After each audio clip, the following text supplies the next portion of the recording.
ஆண்டவராகிய இயேசு கிறிஸ்துவுக்குள் பிரியமாக அழைக்கப்பட்டு தெரிந்து கொள்ளப்பட்ட அன்பு சகோதர சகோதரிகளே, உங்கள் அனைவருக்கும் நம்முடைய பிதாவாகிய தேவனுடைய பரிசுத்த நாமத்தினாலும் அன்பின் கர்த்தராகிய கிறிஸ்து இயேசுவினுடைய இனிய நாமத்தினாலும் கிருபை அன்போடு கூடிய சமாதானமும் உண்டாகி பெருக கடவுது என்கிறதான அன்பின் வாழ்த்துக்களோடு தொடர்ந்து நாம் தியானித்து வருகிற அடிப்படை வேதாகம சத்திய பாடத்திற்கு நேராக இன்றைய நாளிலும் சற்று நேரம் நாம் கடந்து செல்வோம். அன்பானவர்களே, கடந்த முறை நாம் ஈசாக்கின் திருமணம் அல்லது பழைய ஏற்பாட்டின் முக்கியத்துவம் எனக்கூடிய தலைப்பின் கீழாக பாகம் 1 தியானிச்சிருந்தோம். இன்றைக்கு புதிய ஏற்பாட்டு கிறிஸ்தவர்கள் அநேகர் பழைய ஏற்பாட்டை முக்கியத்துவப்படுத்துறதில்லை. அது தங்களுக்கு தேவையல்ல. புதிய ஏற்பாடில் காணப்படக்கூடிய கர்த்தருடைய வார்த்தை மற்றும் அப்போஸ்தலர்களுடைய நிருபங்களே போதுமானது என்கின்ற ஒரு மனநிறைவுக்கு வந்து விடுகிறார்கள். ஆனாலும் பழைய ஏற்பாடானது பைபிள்ல 4 பங்கை உள்ளடக்கியதாக இருக்கிறது. அதை தேவன் நமக்கு எழுதி கொடுத்ததனுடைய நோக்கம் என்ன என்பதை 3 காரியங்களை தியானிச்சிருந்தோம். அவைகள் வரும் காரியங்களுக்கு நிழலாக இருக்கிறது என்று ஒரு வார்த்தையும், இரண்டாவதாக அந்த பழைய ஏற்பாடு நமக்கான அநேக ஆறுதலையும் தேறுதலையும் கொடுக்கக்கூடிய அருமையான சில கதாபாத்திரங்களை வடிவமைத்திருக்கிறது என்று நம்ம படித்தோம். மூன்றாவதாக இவைகள் எல்லாம் திஷ்டாந்தங்களாக நமக்கு சம்பவித்தது என்று பார்க்கும் பொழுது நிறைய கதை போல் நடித்து காண்பிக்கப்பட்ட சம்பவங்கள் இருக்கும் நம்ம அங்க பார்த்திருந்தோம். அப்ப நியாய பிரமாணங்களும் பழைய ஏற்பாடு எங்கும் காணப்படக்கூடிய கதாபாத்திரங்களும் நிறைய விஷயங்கள்ல நமக்கு ஆறுதலாகவும் ஒரு நிழலாகவும் பொருளாகவும் நிஜம் நம்மை பற்றினதாக இந்த காலகட்டத்திற்குரிய சத்தியமாகவும் இருக்கும். நிறைய குறுஞ்சித்திரங்களாக பெரிய கதைகள் கூட காணப்படும், சின்ன சின்ன கதைகள் கூட காணப்படும். அப்படிப்பட்ட கதைகளுக்குள் இருக்கக்கூடிய கதாபாத்திரங்கள் என்னென்ன அடையாளங்கள், நிழல்கள், நமக்கு எப்படிப்பட்ட ஏற்றக்கால சத்தியத்தை அதன் மூலமாக தேவன் வைத்திருக்கிறார் என்றெல்லாம் கடந்த முறை நம்ம பார்த்துட்டு, ஆபிரகாம் தனது ஒரே பேரான குமாரனுக்கு ஈசாக்குக்கு பெண் தேட தனது ஊழியக்காரனாகிய எலியேசரை அனுப்புவதை குறித்தும், அவர் ஆபிரகாமுடைய சொந்த ஊருக்கு சென்று அங்கே தண்ணீர் துறவண்டையில ரெபெக்காலை சந்திப்பதையும், அதற்கு பின்னணியிலே நடந்துட்ட அநேக விஷயங்களையும், ஆபிரகாமுக்கும் எலியேசருக்கும் நடந்துட்ட உரையாடல் மற்றும் அவர் ஆணை வாங்கி அவரை அனுப்பி வைப்பது, அதற்கு எலியேசர் சில அடையாளங்களை ஜெபத்தின் மூலமாக கேட்டு அந்த பெண்ணை சந்திப்பது, தண்ணீர் துறவண்டையிலே அவர்கள் தண்ணீர் எடுத்து ஒட்டகத்திற்கும் எலியேசருக்கும் தண்ணீர் கொடுப்பது, யார் என்று விசாரிக்கும் பொழுது சொந்தக்கார பெண்ணாக அவங்க இருப்பதை அவர் தெரிந்து கொள்வது, ஆபிரகாமுடைய விருப்பத்தின்படியே அந்த ஒரு பொண்ணு வந்து ஆபிரகாமுக்கு பேத்தி ஆகிறாங்க. ஈசாக்குக்கு அந்த ஒரு பெண்ணை அவங்களுடைய வீட்டுக்கு சென்று அவர் பேசி ஆபிரகாமுக்கு கொடுக்கப்பட்ட வாக்கின்படியே அந்த பெண்ணை திருமணம் முடித்து வைக்கிற வரைக்கும் நம்ம கடந்த முறை பார்த்துட்டோம். ஜஸ்ட் நம்ம ஒரு சின்ன ரிவிஷனாக தான் இப்போ உங்கள் மத்தியில நம்ம சொன்னோம். அப்ப இந்த ஒரு கதை நமக்கான அருமையான ஒரு சித்திரமாக காணப்படுகிறது, திருஷ்டாந்தங்களாக இருக்கிறது என்று நம்ம அங்க படிச்சிருந்தோம். அந்த திருஷ்டாந்தத்துக்குள் இருந்த கதாபாத்திரங்கள்ல எதுவரைக்கும் நம்ம இதுவரைக்கும் பார்த்திருக்கிறோம் அப்படின்னா, ஆபிரகாம் யாரு? பிதாவாகிய தேவனை குறிக்கிறார். ஒரே பேரான குமாரன் யாரு? கர்த்தராகிய இயேசு கிறிஸ்துவை குறிக்கிறார். எலியேசர் யாரு? பரிசுத்த ஆவி. ரெபெக்காள் நிச்சயிக்கப்பட்ட கன்னிகைகளாகிய சுவிசேஷ யுக கிறிஸ்தவர்கள். மணவாட்டியினுடைய திருமணம் கர்த்தர் இயேசுவினுடைய 2ஆம் வருகையில நடக்கும். 10 ஒட்டகங்கள், 10 விதமான சத்தியங்கள்ல திருச்சபை பிரயாணப்படணும். இதெல்லாம் கடந்த பாடங்கள்ல நம்ம பார்த்திருந்தோம். ஆக பிதாவாகிய தேவன் பரலோகத்திலேயே தன்னுடைய மகனுக்கு தூதர்கள் மத்தியில மணவாட்டி சபையை தேர்ந்தெடுக்காம தூரதேசமாகிய இந்த பூமியில நமது மேல இரக்கம் கிருபை வைத்து மணவாட்டி சபையை கர்த்தர் இயேசுவுக்கு மணவாளிகளை தெரிவு செய்கிறார் என்கின்ற ஒரு அருமையான சித்திரம், மிகப்பெரிய ஒரு கிருபை நிறைந்த வாய்ப்பு இதிலே நமக்கு இருப்பதை இந்த சம்பவம், இந்த திருமணம் அருமையாக சித்தரிக்கிறதை கவனித்தோம். பிரியமானவர்களே, கடந்த வாரம் மீதம் இருக்கக்கூடிய பாயிண்ட்ஸ், விஷயங்களை இன்றைய நாள நம்ம தொடரும் பொழுது எங்க இருந்து நம்ம கதையை மறுபடியும் ஆரம்பிக்கலாம் அப்படின்னா, எலியேசர் மற்றும் ரெபெக்காளுடைய சந்திப்பு தண்ணீர் துறவண்டையில ஆரம்பிக்குது. தண்ணீர் துறவண்டையில அவர் ஜெபித்து காத்திருக்கும் பொழுது அருமையான அடையாளங்களை அங்க கேட்கிறார். இந்த தண்ணீர் துறவண்டையில அநேக ஸ்திரீகள் தண்ணி முள்ள வரும் பொழுது தாகத்துக்கு கொடு அப்படின்னு சொல்லி நான் கேட்கும் போது, எனக்கு தண்ணீர் குடிக்க கொடுக்கிற அந்த பெண் எனக்கு மாத்திரமல்ல, இந்த ஒட்டகத்திற்கும் மொண்டு வார்ப்பேன் என்று சொல்லக்கூடிய அந்த பெண்ணை என் எஜமானுக்கு தேவரீர் நியமித்திருக்கக்கூடிய பெண் என்பதை நான் அறிந்து கொள்வேன் என்று அவர் ஒரு அடையாளங்களை முன்வைத்து ஜெபித்தார். அவர் நினைத்த பிரகாரமாக, வேண்டின பிரகாரமாகவே அந்த பெண் அங்க வர்றாங்க. அவங்க ரொம்ப அழகா இருக்கிறாங்க, சௌந்தரியமாக, ரூபவதியாக காணப்படுறாங்க. சொன்ன மாதிரியே தாகத்துக்கு எலியேசருக்கு தண்ணீர் கொடுத்ததும் இல்லாம ஒட்டகங்களுக்கும் அவங்க மொண்டு வார்த்தாங்க. ஏறக்குறைய ஒவ்வொரு ஒட்டகமும் மினிமம் 10 குடம் தண்ணி குடிச்சுச்சுன்னா 100 குடம் தண்ணியாவது அங்க அவங்க சுமந்து ஊத்திருப்பாங்க. புதிதாக பழகின ஒரு மனிதனுக்கு இந்த அளவுக்கு அவங்க அர்ப்பணிப்போடு ஊழியம் செய்தது ஆச்சரியத்தை கொடுக்கிறது நமக்கு. இப்ப கதாபாத்திரங்களை நம்ம கவனிக்கும் பொழுது எல்லாத்தையும் நம்ம பார்த்துட்டோம். மேக்சிமம் நிச்சயதார்த்தம், மணவாட்டிகளுடைய பூமிக்குரிய உடன்படிக்கை, ஞானஸ்நானம், திருமணம், கர்த்தருடைய 2ஆம் வருகையில் நடக்கக்கூடிய காரியம். இப்ப இந்த நிச்சயதார்த்தம் நடக்கிறதுக்கு முன்னாடி இந்த தண்ணீர் துறவுல ரெபெக்காளை எலியேசர் அவர்கள் சந்திப்பது எதற்கு அடையாளமாக இருக்கு? எலியேசர் பரிசுத்தாவின்றது உங்களுக்கு எனக்கும் தெரியும். ஏன்னா பரிசுத்தாவின் துணை கொண்டுதான் கர்த்தருடைய மணவாட்டி சபையை தேவன் தெரிவு செய்கிறார் தன்னுடைய மகனுக்கு. இப்ப தண்ணீர் துறவு எதை அடையாளப்படுத்துகிறது? யோவான் 4ஆம் அதிகாரம் 10ஆம் வசனத்துல இவ்வாறு வாசிக்கிறோம். யோவான் 4:10, இயேசு அவளுக்கு பிரதியுத்தரமாக, நீ தேவனுடைய ஈவையும் தாகத்துக்கு தா என்று உன்னிடத்தில் கேட்கிறவர் இன்னார் என்பதையும் அறிந்திருந்தாயானால் நீயே அவரிடத்தில் கேட்டிருப்பாய், அவர் உனக்கு ஜீவ தண்ணீரை கொடுத்திருப்பார் என்றார். கிணற்றண்டையில நடந்த அருமையான சம்பவம் இது. கர்த்தராகிய இயேசு கிறிஸ்துவுக்கும் சமாரியா ஸ்திரீக்கும் இடையில நடந்துட்ட ஒரு உரையாடல். அங்கேயும் தண்ணீர் துறவு, கிணறு என்பதை நம்ம மறந்துட வேண்டாம். இங்க தேவனுடைய வார்த்தைக்கு ஒப்பிட்டு அந்த தண்ணீரை அவர் பேசுகிறதை நம்ம பார்க்கிறோம். ஜீவ தண்ணீர் என்று குறிப்பிடுகிறதை பார்க்கிறோம். ஆக தண்ணீர் தேவனுடைய சத்திய வார்த்தைகள். தண்ணீர் துறவு அப்படின்னா பரிசுத்த வேதாகமத்தை நமக்கு குறிக்குது. வசனம் 14 கூட படிக்கும்போது, நான் கொடுக்கும் தண்ணீரை குடிக்கிறவனுக்கோ ஒரு காலம் தாகம் உண்டாகாது, நான் அவனுக்கு கொடுக்கும் தண்ணீர் அவனுக்குள்ளே நித்திய ஜீவ காலமாய் ஊறுகிற நீரூற்றாய் இருக்கும் என்றார். ஆமா, நீரூற்று தேவனுடைய பரிசுத்த வேதாகமம். சுத்தமான தண்ணீர் தேவனுடைய சத்தியம் நிறைந்த வார்த்தைகள். இப்ப தண்ணீர் மூல அநேக ஸ்திரீகள் அந்த இடத்துக்கு கூடி வர்றாங்க சாயங்கால வேலையில். சாயங்கால வேலை குறிக்குது இந்த காஸ்பல் ஏஜ். நாம் இருக்கக்கூடிய இந்த சுவிசேஷ யுகம்.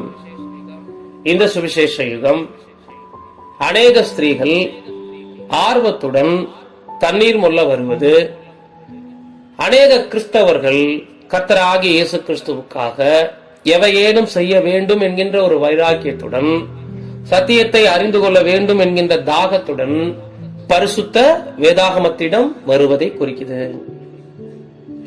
அங்க பிரியமான சகோதர சகோதரிகளே, வாஞ்சையுடன் அநேக ஸ்திரீகள் காணப்படுறாங்க. ஆனாலும் எல்லா ஸ்திரீகளும் எலியேசர் தேடி வந்த அந்த பெண்ணாக இருக்க முடியுமா என்று நம்ம பார்க்கும்போது, எலியேசர் தேடி வந்தது அவர் கேட்ட அந்த ஒரு அடையாளங்கள், ஆபிரகாமுடைய கண்டிஷன், எல்லாவற்றையும் நம்ம பார்க்கும் பொழுது ஒரு குறிப்பிட்ட பெண்ணை அவர் அங்க தேடி வராரு. அவங்க அழகும் ரூபவதியுமாக இருக்கிறாங்க. ஆக இன்றைய நாட்கள்ல நிறைய கிறிஸ்தவ சபைகள் இந்த சுவிசேஷத்துல பெருகி இருக்கிறது. ஆயிரக்கணக்கான சபை பிரிவுகள் காணப்பட்டாலும் ஆண்டவராக இயேசு கிறிஸ்து தேடக்கூடிய மணவாட்டி எண்ணிக்கையில ரொம்ப குறைவுதான். ஒருத்தர் 2 பேர்னு நம்ம தவறா புரிந்து கொள்ள வேண்டாம். ஒரு குறுகிய எண்ணிக்கை இருக்கு. வரக்கூடிய நாட்கள்ல கிறிஸ்துவின் சபை என்கின்ற பாடத்துல நம்ம பார்க்கலாம். கோடான கோடி கிறிஸ்தவர்களையோ, பேருக்கு கிறிஸ்தவர்களாக வாழ்ந்து கொண்டிருக்கிறவர்களையோ, பைபிளை வைத்துக் கொண்டு முறையாக வேத வசனங்களை நேசிக்காதவர்களையோ, கர்த்தருக்கென்று கிரியை செய்யாதவர்களையோ ஆண்டவரோ பரிசுத்தாவியோ தேடல. பிதாவாகிய தேவனுடைய சித்தம் செய்யக்கூடிய ஸ்திரீகளாக இருக்கணும். ஸ்திரீகள் என்பது சபைக்கான அடையாளம் இல்லைங்களா? பெண்களை மாத்திரம் புரிந்து கொள்ள வேண்டாம். சபையில் ஆண்களும் இருக்கிறாங்க, பெண்களும் இருக்கிறாங்க. ஆக ஆர்வத்துடன் ஜீவ தண்ணீரிடம் வரக்கூடியவர்கள், பரிசுத்த வேதாகமத்தை நேசிக்கக்கூடிய கொடான கோடி கிறிஸ்தவர்கள் மத்தியில் காணப்படக்கூடிய சபை பிரிவுகளில் ஆர்வத்துடன் சத்தியத்தை வாஞ்சையுடன் தேடக்கூடிய சிலரை ஆண்டவர் இயேசு தேடிக்கொண்டிருக்கிறார். இதைதான் நம்ம படிக்கும் போது ஏசாயா 4ஆம் அதிகாரம் 1ஆம் வசனத்துல பார்க்கிறோம். அந்நாளில் 7 ஸ்திரீகள் ஒரே புருஷனை பிடித்துக் கொண்டு நாங்கள் எங்கள் சொந்த ஆகாரத்தை புசித்து எங்கள் சொந்த வஸ்திரத்தை உடுப்போம், எங்கள் நிந்தை நீங்கும்படிக்கு உன் பெயர் மாத்திரம் எங்கள் மேல் விளங்கட்டும் என்பார்கள். இதா தற்கால கிறிஸ்தவர்கள் நிலைமை. கர்த்தர் இயேசுவினுடைய சித்தம் செய்யறதில்ல. யாரும் பர்சனல் புண்ணியத்தை தேடுறாங்க. பர்சனலா அவங்க தான தர்மங்களை செய்ய விருப்பப்படுறாங்க.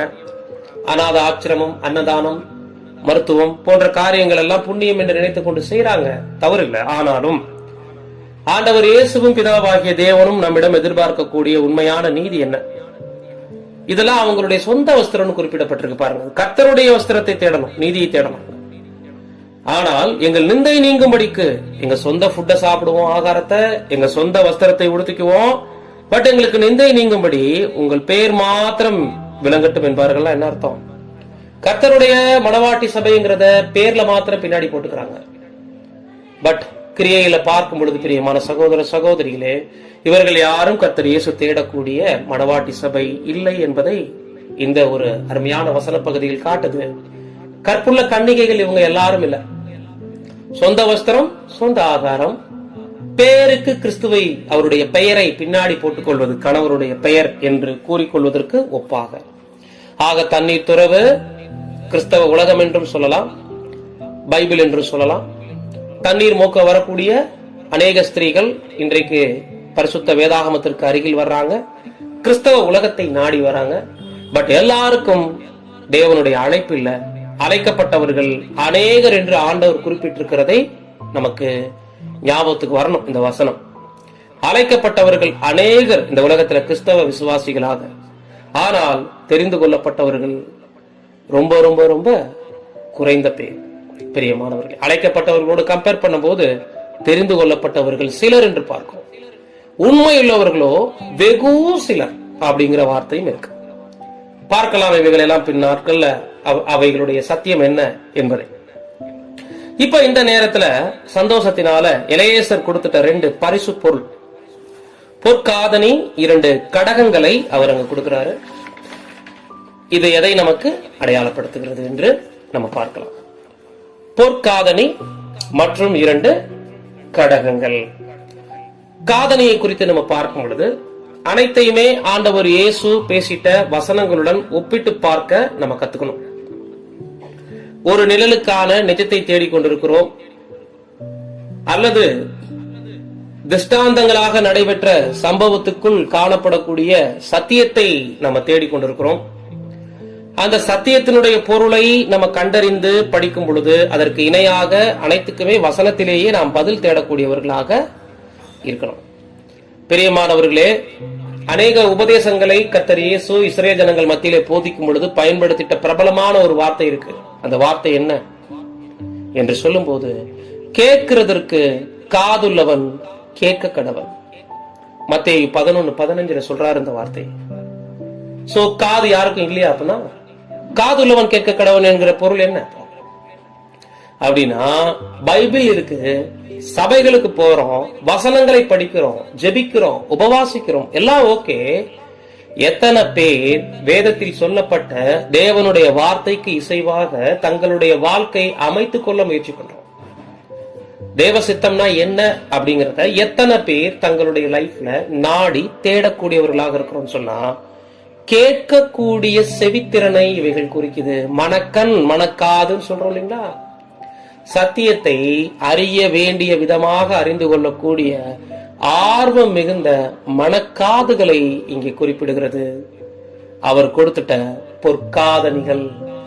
எல்லாருக்கும் இல்ல, ஒரு சிலருக்கே சத்தியத்தை கேட்கக்கூடிய செவிகள், ஆர்வம், அறிவு இன்றைய நாட்கள்ல கர்த்தர் இயேசு மூலமாக கொடுக்கப்பட்டிருக்கிறது. கடகங்கள் எதை குறிக்கிறது? பொற்காதனையும் கொடுக்கிறாரு. அடுத்து கடகம். கடகம் என்பது கரங்கள் அணியக்கூடிய, இது தேவனுடைய ஊழியத்தை செய்வதற்கான வாய்ப்பை மணவாட்டி சபைக்கு ஆரம்ப நிலையிலேயே கர்த்தர் இயேசு கொடுக்கின்றார். பரிசுத்த ஆவியின் துணையோடு. இன்னும் அர்ப்பணிப்பு வாழ்க்கை ஸ்டார்ட் ஆகல. இப்பதான் அழைக்கப்பட்ட நிலைமையில் காணப்படக்கூடிய, பாவத்திலிருந்து மனம் திரும்பக்கூடிய ஒரு வாழ்க்கைக்கு வந்திருக்காங்க. அர்ப்பணிப்புங்கிறது தெரிந்து கொள்ளப்பட்ட நிலைமையில நம்ம பார்க்க. அழைக்கப்பட்ட நிலைமையிலேயே இன்னைக்கு கொடான கொடி கிறிஸ்தவங்க இருக்கிறாங்க. அநேக சபை பிரிவுகள் சார்ந்தவங்க எல்லாமே அவங்க தெளிப்பு ஞானஸ்நானம், முழுக்கு ஞானஸ்நானம் எத்தனை முறை எடுத்திருந்தாலும் சரி, தண்ணீர் துறவண்டையில் வரக்கூடிய அநேக ஸ்திரீகளுக்கு ஒப்பானவர்கள். அவ்வளவுதான் நிழல் அந்த சம்பவம்.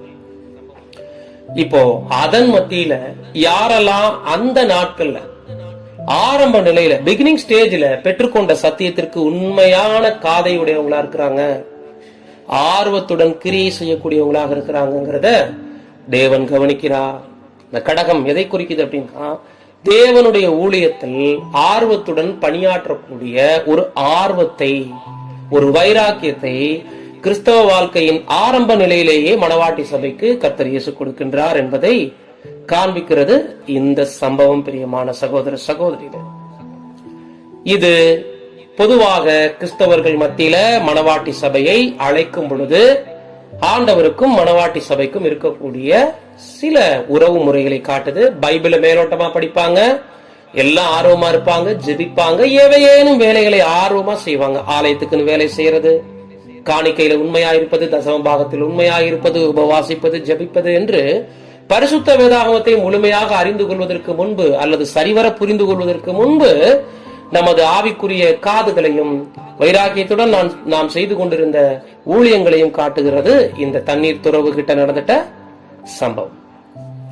மேற்கொண்டு இந்த ஒரு மணவாட்டி வகுப்பாருக்கு கர்த்தர் இயேசு கொடுக்கக்கூடிய பரிசு பொருள் பரிசுத்த ஆவியினுடைய துணையோடு என்னன்னா, பெண் நிச்சயிக்கப்படும் பொழுது மீண்டுமாக 3 பரிசு பொருளை இளையசர் கொடுக்கிறார். 1 வெள்ளி, 2 பொன் ஆபரணம், 3 வஸ்திரம். முதல்ல கொடுத்தது பொற்காதணிகள், கடகம். இரண்டாவது வரக்கூடிய 3 பரிசு பொருள் ரெபெக்காளை வீட்டுக்கு அழைத்து சென்று நிச்சயமாகும் போது கொடுக்கிறாரு. பொன் ஆபரணம், வஸ்திரம் மற்றும் வெள்ளி நகைகள். இந்த 3 விதை அடையாளப்படுத்துகிறது. வெள்ளியை குறித்து நம்ம படிக்கலாம். சங்கீதம் 12:6 இவ்வாறு வாசிக்கிறோம்: கர்த்தருடைய சொற்கள் மண் குகையில் 7 தரம் உருக்கி புடமிடப்பட்ட வெள்ளிக்கு ஒப்பான சுத்த சொற்களாய் இருக்கிறது. அன்பானவர்களே, வெள்ளின்னு வந்துட்டாலே பரிசுத்த வேதாகமத்துல தூய்மையான துப்புரவான சத்தியத்தை குறிக்குது.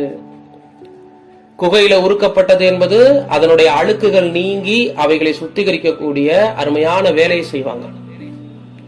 பலபலபலன் இருக்கும். தேவனுடைய வார்த்தை அவ்வளவு சுத்தமா இருக்கு. 7 முறை புடமிட்டா ஒரு வெள்ளி எவ்வளவு பியூரா இருக்குமோ அந்த மாதிரி இருக்குங்கிறத இங்க சங்கீதத்துல நம்ம படிக்கிறோம். ஆக உண்மை மணவாட்டிக்கு உண்மையான வெள்ளியே எங்கதான் கிடைக்குது? வெள்ளி என்பது தேவனுடைய வார்த்தை அல்லது சத்தியம். கொஞ்ச நாள் நம்ம பொதுவான கிறிஸ்தவ உலகத்துக்குள்ள இருந்த வரைக்கும் ஆண்டவர் இயேசுவின் நாமத்தை அறிந்திருப்போம், மேலோட்டமான சத்தியத்தை அறிந்திருப்போம்.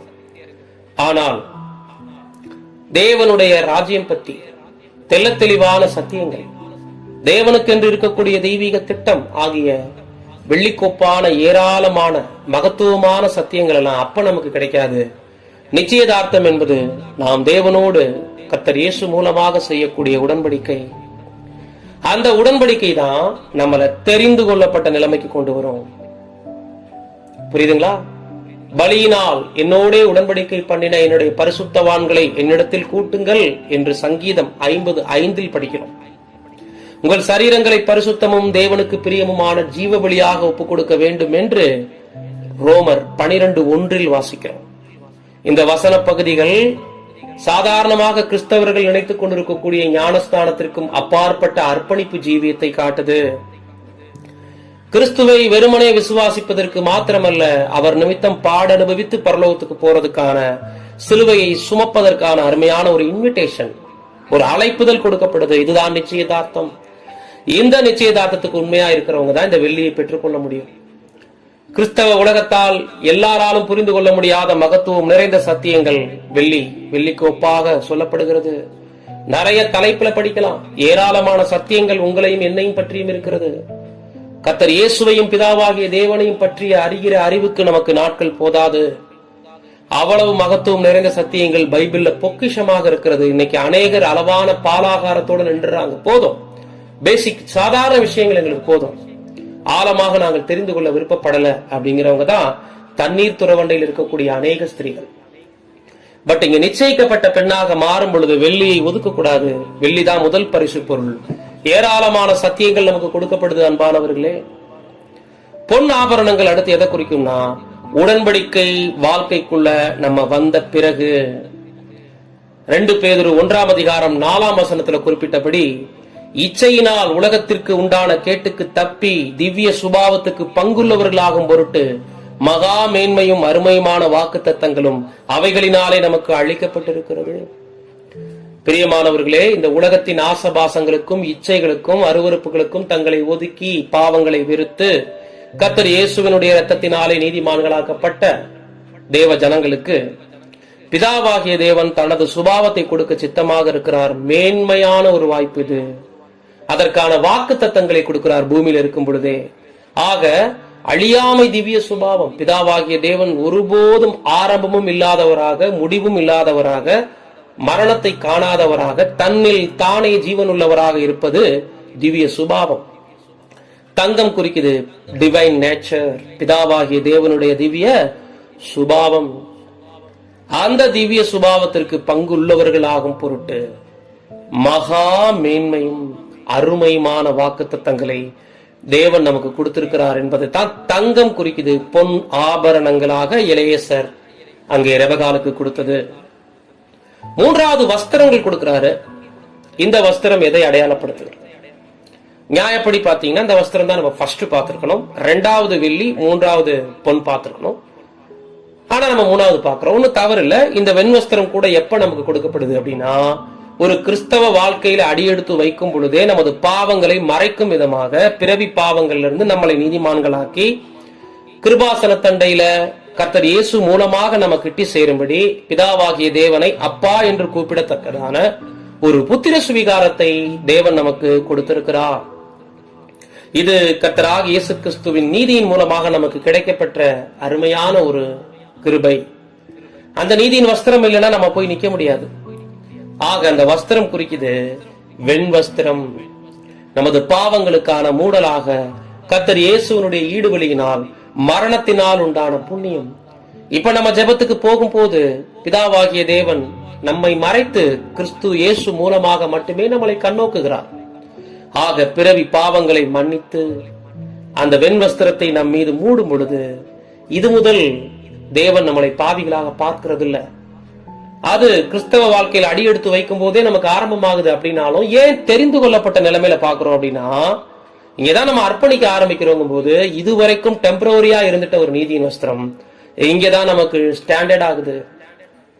உண்மையான நீதிமானாக்கப்படுதல், ஏன் நம்மள தேவன் கிறிஸ்துவுக்குள் நீதிமான் ஆக்கினார் என்பதை ஊர்ஜிதப்படுத்திக் கொள்ளக்கூடிய, ஜீவனுக்கு நீதிமான்களாக ஆக்கக்கூடிய ஒரு கன்ஃபார்ம் பண்ணக்கூடிய ஒரு இடம் தான் இந்த இடம். பிரியமான அன்பு சகோதர சகோதரிகளே, ஆக வெள்ளி நகைகள், மணவாட்டிக்கு கொடுக்கக்கூடிய விலையேறப்பெற்ற சத்தியங்கள், பொன் ஆபரணம் பரம அழைப்பு, பிதாவாகிய தேவனுடைய அழியாமை சுபாவத்திற்கென்ற பரம அழைப்பு, வஸ்திரங்கள் நம்மை நீதிமானாக்கி வெண் வஸ்திரங்களால் கிறிஸ்து இயேசுனுடைய மரணம் நம்மை மூடி இருக்கிறது என்பதை காட்டுகிறது. இப்போ ரெபெக்காளை பார்த்து கேட்கிறாங்க, இந்த மனிதனுடனே போகின்றாயா, இந்த மனிதனுடனே போகின்றாயா என்று கேட்கும் பொழுது பிரியமானவர்களே, அதுக்கு நான் போறேன்னு அவங்க சொல்றாங்க. இது எதை அடையாளப்படுத்துதுன்னா, ஒவ்வொரு அழைக்கப்பட்ட விசுவாசிகள் மத்தியிலையும் கேள்விகள் கேட்கப்படுது. ஆண்டவராக இயேசு கிறிஸ்துவை வெறுமனே விசுவாசிக்கிறீங்களா, அவரை பின்பற்ற உங்களுக்கு ஐடியா இருக்கா என்று கேட்கும் பொழுது அன்பான சகோதர சகோதரிகளே, அவங்களுடைய பதில் என்ன? உண்மையா இந்த ஒரு கிறிஸ்தவ வாழ்க்கையின் தாற்பரிகத்தை புரிந்து கொண்டவர்கள் ஆண்டவராக இயேசு கிறிஸ்துவை மனதார பின்பற்றுகிறேன் என்று கூறக்கூடியவர்களாக காணப்படுவார்கள். மத்தேயு 16:24 கர்த்தர் சொல்றார் இல்லைங்களா, ஒருவன் என்னை பின்பற்றி வர விரும்பினால் அவன் தன்னைத்தான் வெறுத்து தன் சிலுவையை எடுத்துக்கொண்டு அணு தினமும் என்னை பின்பற்றி வர கடவன்.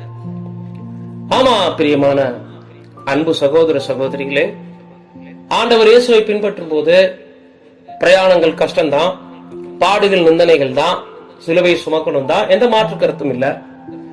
சிலுவை பலு கர்த்தர் இயேசுவின் மீது நம்பிக்கை வைத்து நம்ம சுமக்க ஆரம்பிக்கும் பொழுது நமக்கு இலகுவாகும். அந்த ஒரு நம்பிக்கையோடு முன்ன பின்ன தெரியாத அந்த ஒரு மனிதனோடு ஒரு நாள் மாத்திரமே பழகின அந்த ஒரு எலேசரோடு ரெபெக்காள் போக தீர்மானித்தது போல கர்த்தர் இயேசுவின் மீது நம்பிக்கை வைத்து ஆழமான சத்தியங்களை அறிந்து உங்களை பத்தியும் என்ன பத்தியும் தேவனுடைய சித்தம் தற்காலத்துல என்ன என்று தெரிந்து கொண்ட பிறகு நாம எடுக்கக்கூடிய முடிவுகள் தான் அந்த உடன்படிக்கை. அப்பதான் பொன் ஆபரணங்கள், வெள்ளி நகை, வஸ்திரங்கள் ஆகிய சத்தியம், திவ்ய சுபாவத்திற்கான அழைப்பு, நீதியின் வஸ்திரம் அனைத்தும் நமக்கு ஸ்டாண்டர்ட் ஆகுது. ஆக ரெபெக்காள் புறப்பட விருப்பம் தெரிவித்தது. உடன்படிக்கை வாழ்க்கைக்கு ஒவ்வொரு பரிசுத்தவான்களும் பரிசுத்த வாட்டிகளும் மனதார தங்களை ஒப்புக் கொடுப்பதை இந்த சித்திரம் அருமையாக நமக்கு காண்பிக்க கூடியதாக காணப்படுகிறது. பிரியமான சகோதர சகோதரி, அது மாத்திரமல்ல, ரெபெக்காளும் அவங்களுடைய வேலைக்காரிகளும் எழுந்து ஒட்டகங்கள் மேல ஏறி போறாங்கன்னு பாக்குறோம். இது நமது வனாந்திர பிரயாணத்தை குறிக்குது. 10 ஒட்டகங்கள், 10 விதமான அடிப்படை தேவ சத்தியங்கள் இன்னொரு நாள்ல நம்ம பார்க்கலாம்னு உங்கள் மத்தியில நம்ம சொல்லியிருந்தோம். இங்க 10 ஒட்டகங்கள் மேல ஏறி அவங்க போற பிரயாணம் இந்த சுவிசேஷ யுகத்துல நமக்கெல்லாம் ஒரு வனாந்திர பிரயாணம் இருக்கிறது என்பதை காட்டக்கூடியதாக இருக்கிறது.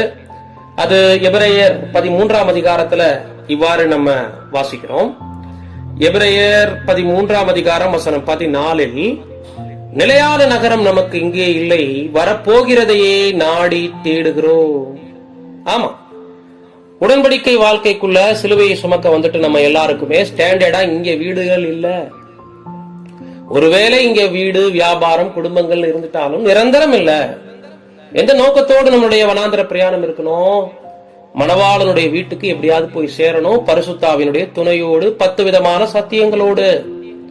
பிரயாணங்கள்ல நிறைய சிரமம் இருக்கும், பாடுகள் இருக்கும், நிந்தகைகள் இருக்கும், கவலைப்படக்கூடாது. ஆண்டவர் இயேசுவின் மேல முழு நம்பிக்கை வைத்து பிரியமானவர்களே நம்ம பிரயாணப்படணும் என்பதை இந்த ஒரு 10 ஒட்டகங்கள் மேல ஏறி ரெபெக்காள் பிரயாணம் பண்ணுவதை நமக்கு காட்டக்கூடியதாக இருக்கிறது. இப்போ சாயங்கால நேரத்துல தியானம் பண்ணும்படி ஈசாக்கு வெளியே போயிருக்கிறாரு. தூரத்துல இருந்து பாத்துறாரு. அதே மாதிரி ரெபெக்காளும் கூட தூரத்துல இருந்து பார்த்து அவர் யார் என்று எலேசரிடம் கேட்டு தெரிந்து கொண்ட அந்த ஒரு சம்பவம் எதை நமக்கு அடையாளப்படுத்துகிறது என்று சொல்லும் போது, இது சுவிசேஷ யுகத்தினுடைய முடிவு. வனாந்திர பிரயாணத்துல மணவாட்டி சபை பிதாவாகிய தேவன் எதிர்பார்க்கக்கூடிய அந்த ஒரு ஸ்தானத்தை அவர்கள் எட்டி பிடிச்சிட்டாங்கன்னா, தகுதி நிலை அடைஞ்சிட்டாங்க அப்படின்னா, கர்த்தர் இயேசுனுடைய 2ஆம் வருகையில இவர்கள் கூட்டி சேர்க்கப்படுவார்கள் என்பதை இவைகள் காட்டுகிறது. சாயங்கால வேலை என்பது சுவிசேஷ யுகத்தினுடைய முடிவை நமக்கு காண்பிக்குது. ஈசாக்கு ரெபெக்காளுடைய சந்திப்பு 2ஆம் வருகையின் போது சபை கர்த்தர் இயேசுவை மீட் பண்ணுவதை குறிக்குது. முதலாவது ஈசாக்குடைய அந்த சந்திப்பை குறித்து நம்ம வசனங்கள் படிக்கலாம். 1 தெசலோனிக்கேயர் 4ஆம் அதிகாரம் வசனம் 16, 17. 1 தெசலோனிக்கேயர் 4ஆம் அதிகாரம் வசனம் 16, 17 இவ்வாறு வாசிக்கிறோம். ஏனெனில் கர்த்தர் தாமே ஆரவாரத்தோடும் பிரதான தூதனுடைய சத்தத்தோடும் தேவ எக்காலத்தோடும் வானத்திலிருந்து இறங்கி வருவார். அப்பொழுது கிறிஸ்துவுக்குள் மரித்தவர்கள் முதலாவது எழுந்திருப்பார்கள். 17ஆம் வசனம், பின்பு உயிரோடு இருக்கும் நாமும் கர்த்தருக்கு எதிர்கொண்டு போக மேகங்கள் மேல் அவர்களோட கூட ஆகாயத்தில் எடுத்துக் கொள்ளப்பட்டு இவ்விதமாய் எப்பொழுதும் கர்த்தருடனே கூட இருப்போம். ஆக ஈசாக்கு தியானம் பண்ண போயிருந்தது கர்த்தர் இயேசுனுடைய 2ஆம் வருகை. அந்த நாட்கள்ல கிறிஸ்துவுக்குள் இதுவரைக்கும் மரித்து அடக்கம் பண்ணப்பட்ட முந்தைய காலத்து பரிசுத்தவான்கள் முதலாவது உயிரோடு எழுப்பப்படுவார்கள். உயிரோடு இருக்கக்கூடிய நாம் என்று சொல்லும் பொழுது தற்காலத்தில் வாழ்ந்து கொண்டிருக்கக்கூடிய நமக்கான நேரடியான உயிர்த்தெழுதல். உண்மையான கிறிஸ்தவர்களா வாழ்ந்திருந்தோம் அப்படின்னா நமது மரணத்தை இந்த பூமியில் நம்ம காணலாம். இந்த சரீரத்தை நாம் விட்டு ஆவின் சரீரத்தை எடுத்து கர்த்தராகிய இயேசு கிறிஸ்துவுடைய 2ஆம் வருகையில அவரோடு இணைவதை கண்கூடாக நமது கண்களே ஆவிக்குரிய கண்கள்ல கவனிக்கும், பார்க்கும். பிரியமான சகோதர சகோதரிகளே, இப்ப அதற்கான தகுதியாக நம்ம இருக்கிறோமா என்பதுதான் ரெபெக்காளுடைய அழகு. அந்த அழகு இருந்தால் மட்டும்தான் கிறிஸ்து நம்மளை ஏற்றுக்கொள்வார். என் ரூபவதியே, என் மணவாளியே என்ற உன்னத பாட்டில் படிக்கக்கூடியது சாலமோனுடைய வர்ணிப்பு. அருமையான கிறிஸ்து இயேசுனுடைய மணவாட்டிக்கான கர்த்தர் இயேசுனுடைய எதிர்பார்ப்பு. ரூபவதி, நீ ரொம்ப அழகு, பூரண அழகுள்ளவளா இருக்க, உன்னுடைய கண்கள் புறா கண்கள், இப்படி எல்லாம் வர்ணிக்க கூடியது ஆவிக்குரிய வகையில நம்ம மணவாட்டி சபையினுடைய அழகை குறிக்குது. அதேதான் இங்க ரெபெக்காளுடைய அழகை கூட நம்ம குறிக்கிறதாக பார்க்கிறோம். 1 பேதுரு 3ஆம் அதிகாரம் வசனம் 3, 4 இவ்வாறு மணவாட்டினுடைய அழகை பேதுரு குறிப்பிடுகிறார். மயிரை பின்னி பொன் ஆபரணங்களை அணிந்து உயர்ந்த வஸ்திரங்களை உடுத்திக் கொள்ளுகிறதாகிய புறம்பான அலங்கரிப்பு உங்களுக்கு அலங்காரமாயிராமல் அழியா அலங்கரிப்பாய் இருக்கிற சாந்தமும் அமைதலும் உள்ள ஆவியாகிய இருதயத்தில் மறைந்திருக்கிற குணமே உங்களுக்கு அலங்காரமாய் இருக்க கடவுது. அதுவே தேவனுடைய பார்வையில் விலையேற பெற்றது. என்ன அருமையான வார்த்தை! பிரியமானவர்களே, பெண்களுக்கு என்று மாத்திரம் இந்த வசன பகுதியை புரிந்து கொள்ள வேண்டாம். ஆண்களும் சேர்ந்துதான் சபை வாய்ப்புக்கு போறோம். அப்படி சொல்லும் போது இன்றைக்கு எந்த ஒரு மனிதனுக்கும் மனுஷிக்கும் வெளியரங்கமான தோற்றத்தை அதிகப்படியாக கவர்ச்சிகரமாக காண்பிப்பதற்கென்று நீண்ட நேரங்கள், அலங்கரிப்புகள், நகைகள், வஸ்திரங்கள் அவசியமல்ல. உடலை மறைப்பதற்கான வஸ்திரங்கள் இருந்துட்டா போதும். மாறாக உள்ளத்துக்குள் நமக்குள்ள அழியாத அலங்கரிப்பாகிய சாந்தமும் அமைதலும் உள்ள ஆவி, ஆவியின் குணலட்சணங்களை பத்தி பேசுறார். அன்பு சார்ந்த குணலட்சணங்களை பத்தி பேசுறார். ஆவியின் கனிகளை வளர்த்து கொள்றத பத்தி பேசுறார். இதுல நம்ம வளர்ந்து பெருகணும், இதுல நம்ம டெவலப் ஆகணும். பிரியமான அன்பு சகோதர சகோதரிகளே, இதுதான் கர்த்தர் இயேசு நம்மிடம் எதிர்பார்க்கக்கூடிய அழகு. இந்த அழகு இருந்தால் மட்டும்தான், அழியாத அலங்கரிப்பாகிய இந்த குணலட்சணம் சார்ந்த அழகு இருந்தால் மட்டும்தான் அழியாத பிதாவாகிய தேவனுடைய சுபாவத்துக்குள் நம்ம பங்கெடுக்க முடியும். குணலட்சணத்தை வடிவமைக்கணும். சித்திர தையலாடை தரித்தவளாய் ராஜாவினிடத்தில் அழைத்துக் கொண்டு வர படுவாள் என்று நம்ம வாசிக்கிறோம் இல்லைங்களா? சங்கீதம் 45ல அதற்கு ஒப்பான அந்த குணலட்சணத்தை தான் அது காட்டுது. சித்திர தையல் ஆடை என்பது மணவாட்டி சபை தங்களை வடிவமைத்துக் கொள்வதை குறிக்குது. மணவாட்டி சபை தங்களை வடிவமைக்கணும். பாடுகள், உபத்திரவங்கள் மத்தியில் தங்களுடைய குணலட்சணங்களை மெருகேற்ற பண்ணணும் என்பதை காட்டுகிறது. பிரியமான சகோதர சகோதரிகள், இவ்விதமாக இந்த அழகு இருந்தா எப்போதுமே ஈசாக்குடன் நாம் இணைந்து, அதாவது ஆண்டவராகிய இயேசு கிறிஸ்துவோடு இணைந்து பரலோக வீட்டில் சதா காலங்களிலும் பிதாவாகிய தேவனோடும் கர்த்தர் இயேசுவோடும் இருப்போம். தன்னுடைய தாயின் ஸ்தானத்துல எடுத்துக்கொண்டு ஈசாக்கு அவளை நேசித்தார் என்று நம்ம பார்க்கிறோமே, அந்த சம்பவம் நமக்கு எதை அடையாளப்படுத்துகிறது? தாய் வீடு பரலோகத்தை குறிக்குது இல்லைங்களா? அந்த வீட்டில் நம்ம போய் சேர்றதுதான்.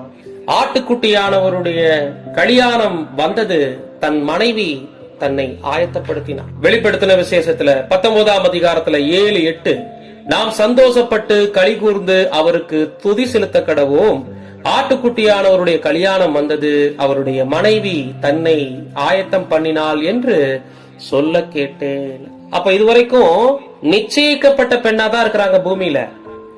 ஆனால் மனைவியாக ரெடியாகிறது மரணத்துலதான்.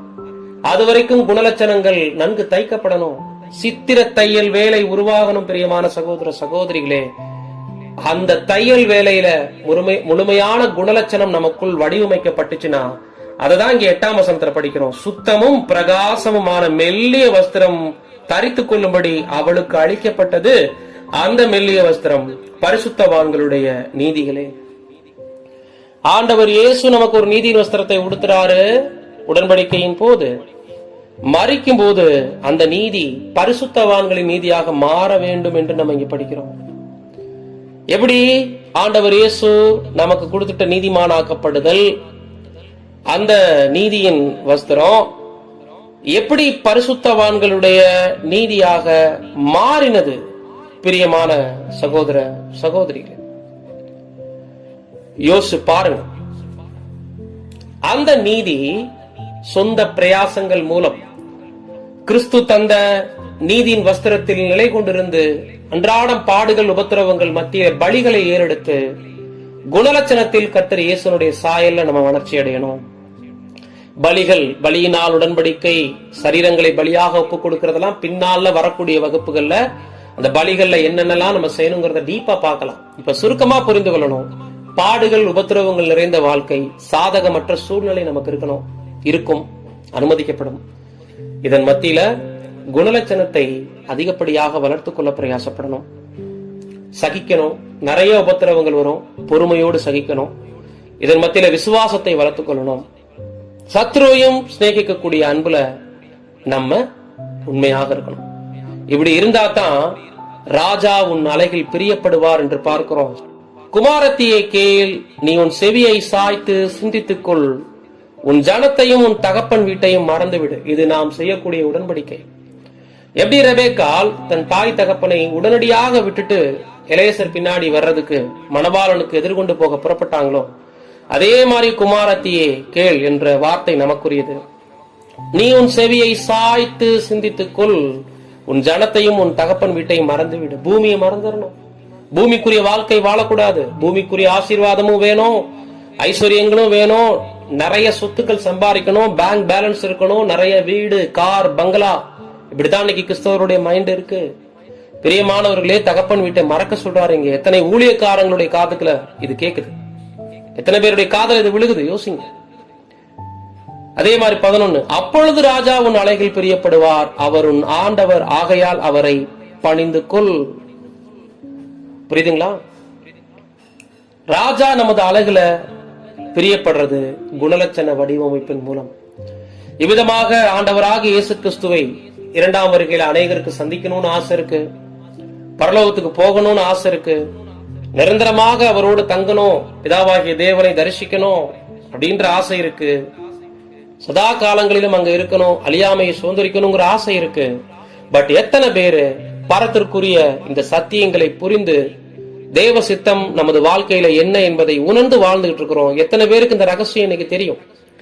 அநேகர் மேலோட்டமாக வெறும் விசுவாசிகளாக சாதாரண கிறிஸ்தவர்களாகவே வாழ்ந்து மரித்தரலாம் என்பது அநேகருடைய நம்பிக்கை.